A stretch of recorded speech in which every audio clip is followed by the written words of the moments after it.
नमस्कार मु जेडी आज आम कथा हेबा नेपालर नूतन 100 टंकार नोट को नहीं सृष्टि होइथिबा बड़ विवाद विषय रे। नेपाल एई अल्प किछि दिन तले एक नूतन 100 टंकार नोट जारी करिছে किंतु ए नोट आसिला परे एक पुराना विवाद पुणी थरे तीव्र हेबार लागिছে किंतु काहेकि नूतन नोट रे नेपाल तार मानचित्र को देखाइছে जेउठी कलापाणी लिपुलेख और लिम्फियाधुरा को नेपालर भूमि भाव में दर्शा जाइए किंतु ये तीनोटी अंचल वर्ष वर्ष धरी उत्तराखंड अर्थात भारतर अंश भाव में रही है। भारत नेपाल संपर्क पुणी थे गरम होबार लगी।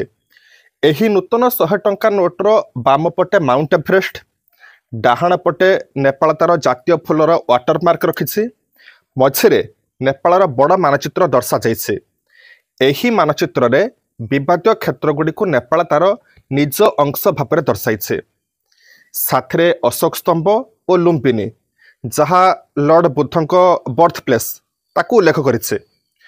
पछपटे एक सिंह विशिष्ट गंडा मध्य रही। वास्तव में 2020 रे नेपाल एही तीन अंचल को निज मानचित्र रे जोग करथिला। तापरे सही मैप संसद रे मध्य पास होइथिला। भारत ताकू स्पष्ट भाव में विरोध करी कहिथिला यह ऐतिहासिक तथ्य सहित मेल खाऊना ही एही अंचल भारतर एक अविच्छेद्य अंग अटे। वर्तमान सही समान मानचित्र को नोट उपरे देइथिपारु विवाद आहुरी भयंकर हेबार लागिছে।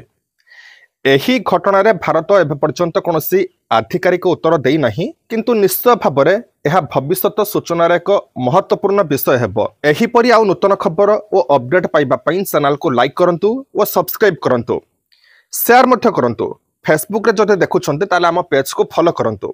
धन्यवाद।